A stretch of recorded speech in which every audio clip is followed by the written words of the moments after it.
Bonsoir à tous. Alors aujourd'hui, j'ai la chance d'interviewer Annelise, une amie qui investit en immobilier, mais qui aussi est un agent immobilier. Et donc Annelise est super bien placée pour nous parler des agents immobiliers dans les achats de biens immobiliers pour investisseurs. Alors on va commencer tout de suite. Bonsoir Annelise. Bonsoir Stéphane. Alors voilà, je l'ai dit, tu as investi dans l'immobilier. Oui. Est-ce que tu peux déjà nous dire un tout petit peu quel type d'investissement, quel est ton type d'investissement immobilier? Des logements unifamiliales principalement, aussi bien des maisons que des appartements. Jamais par contre d'appartement dans une copropriété. Quand j'achète un immeuble, j'achète tout, j'achète rien. Mais ça, bon, c'est peut-être une lubie de ma part, mais j'aime bien être propriétaire d'un ensemble et de ne pas devoir dépendre d'autres copropriétaires pour décider maintenant la couleur de l'immeuble, quels travaux je vais entreprendre. Voilà, j'aime bien être indépendante dans ma gestion de mon, de, de mon patrimoine immobilier. Ok, ok, ça j'avoue, je fais pareil. Donc voilà, ça c'est la partie investisseur, mais maintenant tu es aussi agent immobilier. Oui, Donc ton métier c'est de vendre des biens. oui. Voilà. Et là, souvent beaucoup de gens se posent la question, voilà, quand j'achète, est-ce que je dois essayer de trouver un bien où il n'y a pas d'agent immobilier, un bien vendu de particulier à particulier pour pouvoir faire une bonne affaire, ou est-ce qu'on peut aussi faire des bonnes affaires quand le bien est vendu par un agent immobilier? La bonne affaire, c'est quand le bien, je vais dire, rentre dans tous vos critères ou voire qui remplit même plus que vos critères à vous, personnels. Qui est un agent immobilier ou pas, ben, dans l'ensemble, vos critères, l'agent immobilier ne va pas les changer. Par contre, l'agent immobilier, c'est quand même intéressant qu'il soit là parce que parfois, quand vous négociez avec un propriétaire, le prix ou des travaux qui vont être entrepris avant de passer chez le notaire, l'agent immobilier, eh bien, il va le noter dans le compromis, il va être témoin de ce qui s'est dit et il est un petit peu garant du fait que tout ce qui s'est décidé entre vous va être respecté jusqu'à la fin et il pourra en témoigner s'il y a un conflit et souvent désamorcer les conflits. Il est aussi rassurant. Il y a beaucoup de jeunes gens qui achètent leur maison, qui investissent pour la première fois, qui sont un petit peu perdus. Ben, ils peuvent demander conseil aussi à l'agent immobilier. Voilà, moi j'estime que rassurer aussi bien l'acheteur que le vendeur fait partie de mon boulot de tous les jours. Maintenant, bon, quand il y a des biens qui ont plus de difficultés à se vendre, bah forcément le prix baisse ou tout simplement ils ont été estimés au départ trop haut, le prix baisse.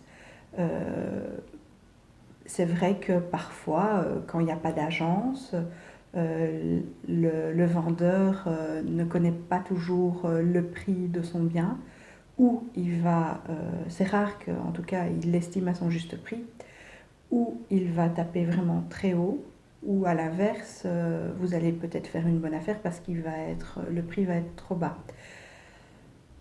Bon, il faut se dire aussi que si le prix est très bas, il ne va pas rester non plus très longtemps sur le marché. Donc là, il faut être hyper rapide et c'est assez compliqué et il n'y en a qu'un seul. Ouais, Voilà, voilà. c'est pas une promotion comme dans un supermarché et il y a aussi les ventes publiques. Le gros désavantage des ventes publiques, c'est qu'il faut l'argent et être sûr de pouvoir acheter le bien. Parce qu'une fois que le notaire vous adjuge le bien, ben, vous ne pouvez pas dire à monsieur le notaire, tout compte fait, il me manque 20 000 euros et la banque ne me les prête pas. Donc il faut avoir les reins solides pour les ventes publiques, tandis que tout ce qui est vente de gré à gré avec un agent immobilier ou sans agent immobilier, c'est quand même plus facile d'obtenir son crédit. Et surtout, l'agent, allez, on vous laisse le temps de l'obtenir, soit par une condition suspensive dans le compromis de vente, soit dans certaines agences, comme dans la mienne, on laisse le temps à l'amateur d'obtenir son crédit avant de signer le compromis. Ah, ok. Ah, donc c'est aussi une chose que vous faites, c'est quand il a fait l'offre et que le propriétaire est d'accord de vendre à cette personne. On contresigne, le propriétaire contresigne l'offre. Et une fois l'offre contresignée, l'acquéreur, muni de son offre, va à la banque, fait les démarches, puis ensuite on signe le compromis. La vente est parfaite à ce moment-là, puisqu'il n'y a plus de conditions suspensives. Ah oui, donc, ok. Donc ça, c'est aussi une certaine flexibilité que vous apportez en apportant allez, la garantie aussi bien d'un côté que de l'autre. Ok. Et ça évite surtout que de signer un compromis, de se dire ben, le bien est vendu, contresigner une offre qui fait une page, qui engage, je vais dire, bon, elle vous engage autant qu'un compromis, mais je vais dire, C'est plus facile à casser une offre d'une page qu'un vrai compromis signé. Voilà. oui, plus ou moins. Ok. Et alors, justement, on préparait l'interview et tu me disais que un agent immobilier, ça peut aussi être là pour bien renseigner l'acheteur. Oui. Et que toi, justement, si j'ai bien compris, tu as eu une fois un petit problème sur un achat et tu étais bien contente d'avoir acheté avec un agent immobilier. Oui, en fait, bon, quand j'ai visité le bien, bon, c'est un bien que j'ai acheté vraiment à un prix très bas.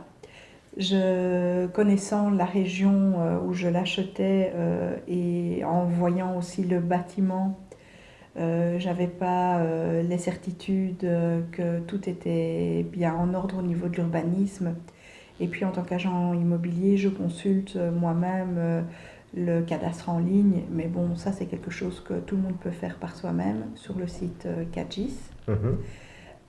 Et donc j'avais à l'avance consulté, j'avais vu qu'il y avait toute une partie du bâtiment qui n'existait pas en fait sur le cadastre. Donc j'avais tout de suite mis dans l'offre que j'avais rédigée parce que bon, là, l'agent immobilier me disait que tout était en ordre, qu'il n'y avait pas de problème. Mais par précaution, j'ai mis sous la condition suspensive que le bien soit en ordre au niveau de l'urbanisme et que tout soit... Voilà. Mhm. Et donc au moment de signer le compromis, l'agent immobilier se rend compte en effet qu'il y avait un souci au niveau de l'urbanisme. Et là, entre autres, les vendeurs ne souhaitaient pas faire les démarches. Et donc j'ai eu droit à une réduction de prix sur l'achat de mon bien, mais c'est moi qui ai fait toutes les démarches. Bon, c'était un bien que j'achetais vraiment très bon marché, comme quoi on fait aussi des bonnes affaires même quand il y a un agent immobilier. Et ça m'a permis, j'ai investi plus ou moins 1400 € d'architecte et en contrepartie, j'ai eu une réduction de 5000 € sur le bien. Donc ça valait la peine. Mhm. Donc il y avait eu ce premier problème-là. Et puis le suivant, j'avais demandé que l'on précise dans le compromis que le bien devait être vidé de tous ses encombrants et de tous les meubles ne faisant pas partie de la vente. Et j'avais précisé que dans les 15 jours avant de passer l'acte chez le notaire, que je voulais absolument faire une visite et qu'il ne pouvait pas s'y opposer. Et en faisant cette visite, j'ai pu remarquer que la cave était remplie de déchets ainsi que le grenier. L'agent immobilier m'a laissé prendre les photos de tout ce qui m'embêtait. Et on a envoyé un petit mail chez le notaire pour l'informer du problème. Et donc avant de passer l'acte, ça m'a permis de laisser au vendeur la possibilité de venir, s'il le souhaitait, tout débarrasser, tout vider, chose qu'ils n'ont pas faite. Donc le notaire a estimé que j'étais dans mon bon droit de on coupe. J'ai demandé donc à ce moment-là au notaire de réduire le prix de la vente, du montant d'un conteneur et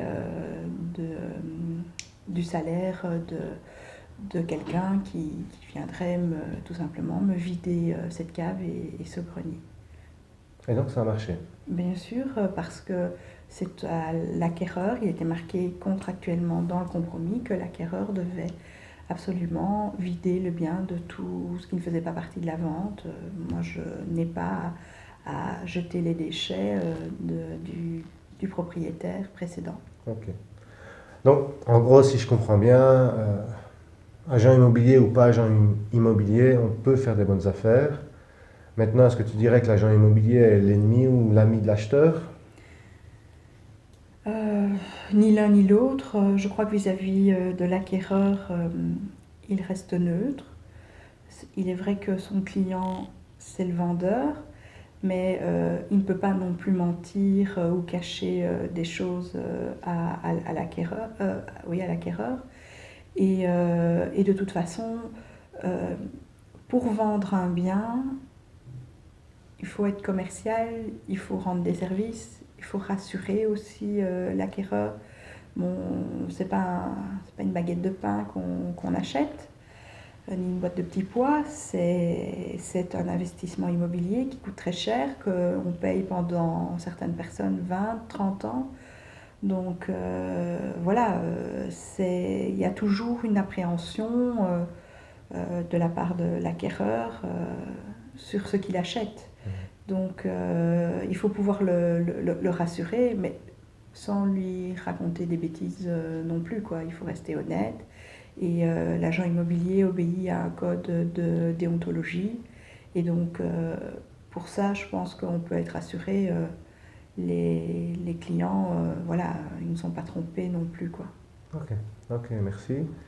Et donc, tu disais, donc en gros, si je vais faire le petit résumé ici de ce qu'on a dit, c'est que, ben voilà, on peut faire une bonne affaire qui a un agent immobilier ou pas. C'est vrai que quelqu'un qui vend son agent immobilier peut ne pas vendre au prix du marché, donc ça se peut qu'il vende beaucoup plus bas ou beaucoup plus haut. Donc, oui, on peut tomber une fois de temps en temps si on est très rapide sur la super bonne affaire parce que le vendeur ne connaît pas le prix. Mais généralement, la plupart des ventes se font de toute façon par agent immobilier. Tu sais, toi, en Belgique, plus ou moins combien de pourcents de ventes se font via agence ou sans agence?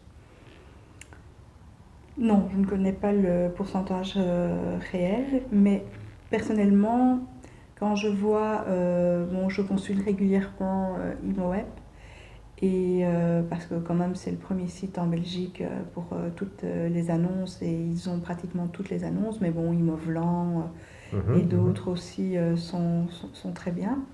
Mais ben, il suffit simplement de regarder, vous prenez une localité et vous regardez combien de biens sont avec agence et combien ne le sont pas. Et je dirais qu'en fonction de la localité, ben, ça varie entre 70 et 90% avec agent immobilier. Ok, merci. Et alors, si vous n'avez pas entendu quand elle l'a dit, les ventes publiques. Si vous avez les moyens de pouvoir acheter en vente publique, c'est toujours C'est la l'idéal. vente. Ouais, voilà. La vente publique, c'est bien. Voilà. Ben, écoute, merci beaucoup de ton temps, Annelise. Mais je t'en prie, Stéphane. Voilà. Et j'espère qu'on refera une interview pour parler plus en détail ben, des investissements que tu as fait. Pourquoi Voilà. pas. Pourquoi pas. Voilà. Merci. Et vous, ben, je vous dis à très bientôt. Salut! Au revoir.